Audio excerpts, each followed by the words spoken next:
Mereka berdua diawal oleh dua makhluk bertubuh besar dan tinggi banget.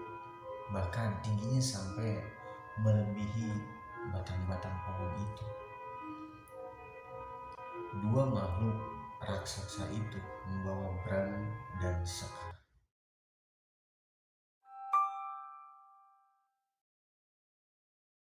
Hai Sobat Horor, balik lagi bersama saya Story Podcast Saragil. Pada kesempatan kali ini, saya mau melanjutkan cerita yang kemarin dari Sarang Demit, yaitu yang berjudul Hilang di Alas Powo. Kalau kalian ingin melihat versi tulisannya, langsung aja cek di Twitternya Sarang Demit. Di situ ada lumayan banyak cerita horor yang pastinya bikin kalian merinding. Oke, sebelum lanjut ke ceritanya, bagi kalian yang baru mampir ke channel ini atau yang yang belum bergabung ke channel ini, ayo subscribe sekarang ke channel ini agar kalian tidak ketinggalan cerita horor dari saya selanjutnya. Dan anggap saja yang punya pengalaman ini, yang punya cerita ini, sayangnya. Oke lah, gak usah pakai lama. Inilah cerita. Setelah aku masuk ke dalam gua itu, dan ternyata di luar sudah ada seorang lelaki parubaya. Aku menghembuskan napas lega karena dia adalah lelaki yang sempat aku temui saat sholat di musola yang tadi. Aku minta tolong pada lelaki itu, tapi tatapannya itu datar ya. Dia menoleh ke arah wajahku dan dia berkata, kedua temanmu itu sudah membuat penghuni alas powo ini marah. Lalu, apa yang harus saya lakukan, Pak? Ucapku pada bapak-bapak itu kan. Tolong temukan teman-teman saya, Pak. Aku mohon. Dan bapak itu bilang, kau pergi saja ke arah barat. Nanti kau akan menemukan mereka di sana. Dan ingat, apapun yang terjadi, saranku jangan menoleh ke belakang. Teruslah berjalan sampai kau menemukan teman-temanmu itu, kata bapak-bapak itu. Pas aku menoleh lagi ke bapak-bapak itu, ternyata dia itu sudah hilang, entah kemana. Aku benar-benar kaget di situ. Padahal barusan dia masih ada di sampingku. Tanpa pikir panjang lagi, aku menuruti perkataan dan aku mulai berjalan ke arah barat. Entah apa yang akan kutemui di sana.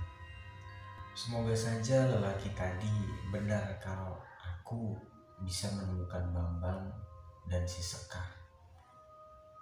Sekitar 20 menit kemudian, aku mendengar suara langkah seseorang mengikuti aku. Aku ingat pesan si lelaki parubaya itu.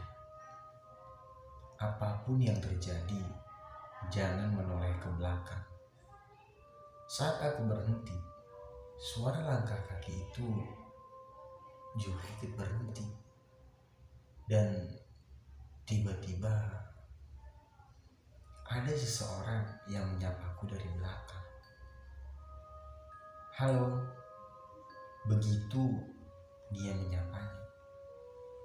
Itu suara seorang lelaki yang sangat mengerikan. Aku sama sekali tidak berani menoleh ke belakang. Dan terus berjalan ke arah barat itu. Semakin lama aku mendengar suara langkah kaki tadi ya. Itu aku semakin banyak mendengar suaranya. Itu seperti rombongan orang yang mengikuti aku. Jujur, saat itu aku semakin takut. Sekuat tenaga aku pun berlari sekencang mungkin. Aku tak peduli dengan rombongan orang yang terus-terusan mengikuti aku. Sekitar 20 menit kemudian berlari, tenagaku semakin lama semakin terkuras. Kemudian aku melihat ada sebuah rumah panggung. Aneh, kenapa ya? Kok ada itu rumah di tengah hutan seperti ini? Tampak dari jendela rumah itu sebuah cahaya lampu cantik dan bayangan wanita yang berlalu lalang. Aku menyangka pasti itu adalah rumah seorang warga. Apa salahnya kalau aku bertanya ke penghuni rumah itu? Ya, siapa tahu kan ada petunjuk di situ. Aku langsung menghampiri rumah tersebut. Beberapa kali aku mengetuk rumah itu, dan sesaat kemudian terdengar suara seorang wanita yang mendekat. Gagang pintu berputar, itu tandanya ada yang merupakan pintu. Tampaklah seorang wanita muda yang sangat cantik. Dia mengenakan baju kebaya dan kain batik. Wanita itu tersenyum dan menyapa dengan sangat ramah. "Ada apa ya mas?" tanya wanita itu. "Maaf mbak, saya mau tanya, apa mbak melihat dua orang yang melintas di sekitar sini?" Tanyakulah kepada wanita cantik itu. "Oh, dua orang yang telanjang itu ya?" tanya si wanita itu. "Iya mbak, itu teman-temanku yang hilang. Mbak tahu di mana dia?" "Wah, tadi sih sempat mampir ke sini mas, dan sekarang lagi pergi sama bapak. Katanya sih nggak akan lama. Mas tunggu aja dulu di sini, bapak pasti nggak akan lama," kata wanita cantik itu. Dia pun mempersilahkan aku untuk masuk. Nama wanita itu ternyata Bella. Dia sangat ramah dan cantik banget. Ada tai lalat di pipi sebelah kanannya. Menambah kesan cantik, Bella muncul dari dapur dengan membawa makanan ringan dan teko air kecil. "Silakan mas," kata Bella sambil senyum.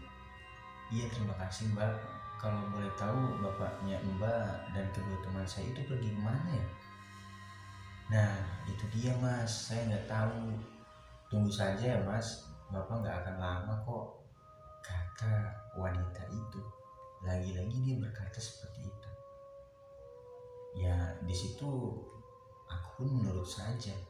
Karena malam memang sudah sangat larut, Bella pamit ke kamarnya untuk tidur. Dia juga memberiku bantal untuk istirahat. Setelah Bella masuk ke dalam kamarnya, seketika aku teringat rombongan orang yang mengikutiku. Apakah mereka sudah pergi? Aku di situ bertanya-tanya. Dan saat itu juga ku intip dari balik jendelanya dia. Betapa terkejutnya saat kulihat ada orang banyak yang berdiri di halaman rumahnya Bella. Mereka semua berwajah pucat, bajunya putih semua, celananya juga putih semua. Siapa orang-orang itu dan kenapa dia mengikuti aku? Karena di situ aku takut, buru-buru kubaringkan badanku dan mencoba untuk tidur. Saat itu, aku juga baru ingat kalau aku meninggalkan HP-ku di tenda. Perlahan aku bangun dan menghampiri kamar Bella. Aku ketuklah tuh pintu kamarnya Bella itu kan. Tapi tidak ada jawaban dari Bella. Malah aku dengar ada seorang wanita yang bernyanyi menggunakan bahasa Jawa. Itu sangat mengerikan. Akhirnya aku intip dari celah bilik kamarnya Bella itu. Dan di sana tampaklah sesosok wanita bertubuh besar. Dia mengenakan jubah warna putih dan rambutnya panjang sekali sampai menyentuh lantai. Entah apa lagu yang ia lantunkan, yang jelas wanita itu pasti bukan Bella.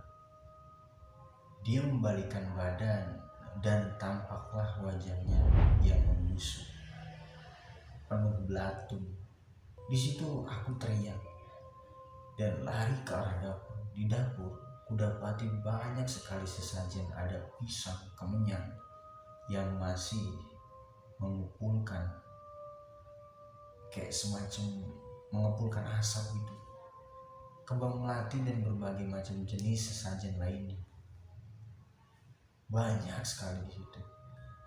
Aku keluar dari rumah itu melalui pintu dapur. Kemudian aku lari sekuat tenaga. Dan lagi-lagi saat aku lari, aku mendengar suara seseorang yang menyapaku dari belakang. Halo. Di situ aku tidak peduli pada suara itu dan terus berlari sekuat tenaga. Aku benar-benar kaget dengan apa yang kulihat di hadapanku. Itu adalah sebuah rumah panggung milik Bella. Semakin aku berlari, rasanya semakin disesatkan saja. Dan aku hanya berputar-putar terus di situ, di satu tempat itu. Tampak dari jendela rumah itu sosok kuntilanak yang sedang memandangiku. Segera aku lari dan menjauh dari rumah itu. Lalu aku di antara pohon-pohon besar. Aku melihat Bambang dan Sekar sedang berjalan telanjang bulat masuk ke kegelapan. Mereka berdua diawal oleh dua makhluk bertubuh besar dan tinggi banget. Bahkan tingginya sampai melebihi batang-batang pohon itu. Dua makhluk raksasa itu membawa Bram dan Sekar. Aku berusaha mengikuti mereka, tapi entah kenapa tiba-tiba kedua kakiku tergelincir. Aku seperti masuk ke dalam jurang. Tubuh aku menggelinding dan sesekali menghantam pohon. Aku mengaduh kesakitan. Untung saja masih sadar, tapi tak sanggup lagi untuk bangun. Aku benar-benar tidak berdaya, dan saat itu aku juga lihat rombongan orang yang berwajah pucat tadi mengelilingiku sekarang. Mereka semua menatapku dengan tatapan datar. Dari kerumunan itu muncul 4 orang yang membawa keranda mayat. Mereka memasukkanku ke dalam keranda itu. Aku sama sekali tidak bisa berontak. Mereka membawaku entah kemana. Aku pun di situ nggak tahu mereka mau membawaku kemana.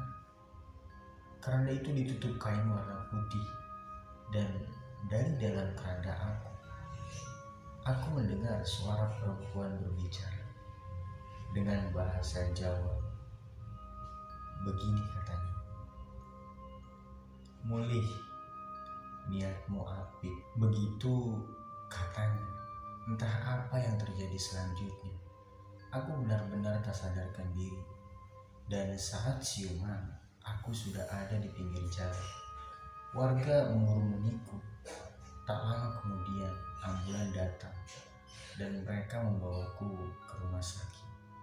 Bambang dan Sekar ditetapkan sebagai orang hilang dan tidak pernah ditemukan. Aku mendengar sebuah mitos. Katanya gak sedikit orang yang dibawa masuk ke alam jin alas purwo.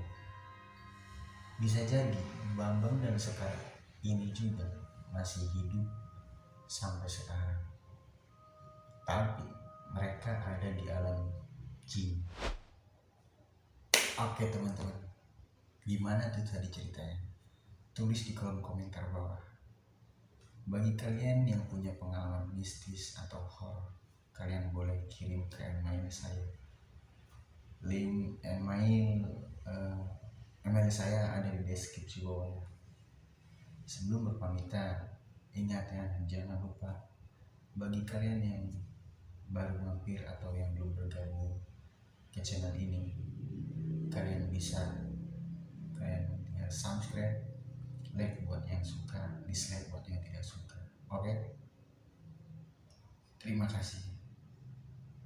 Assalamualaikum.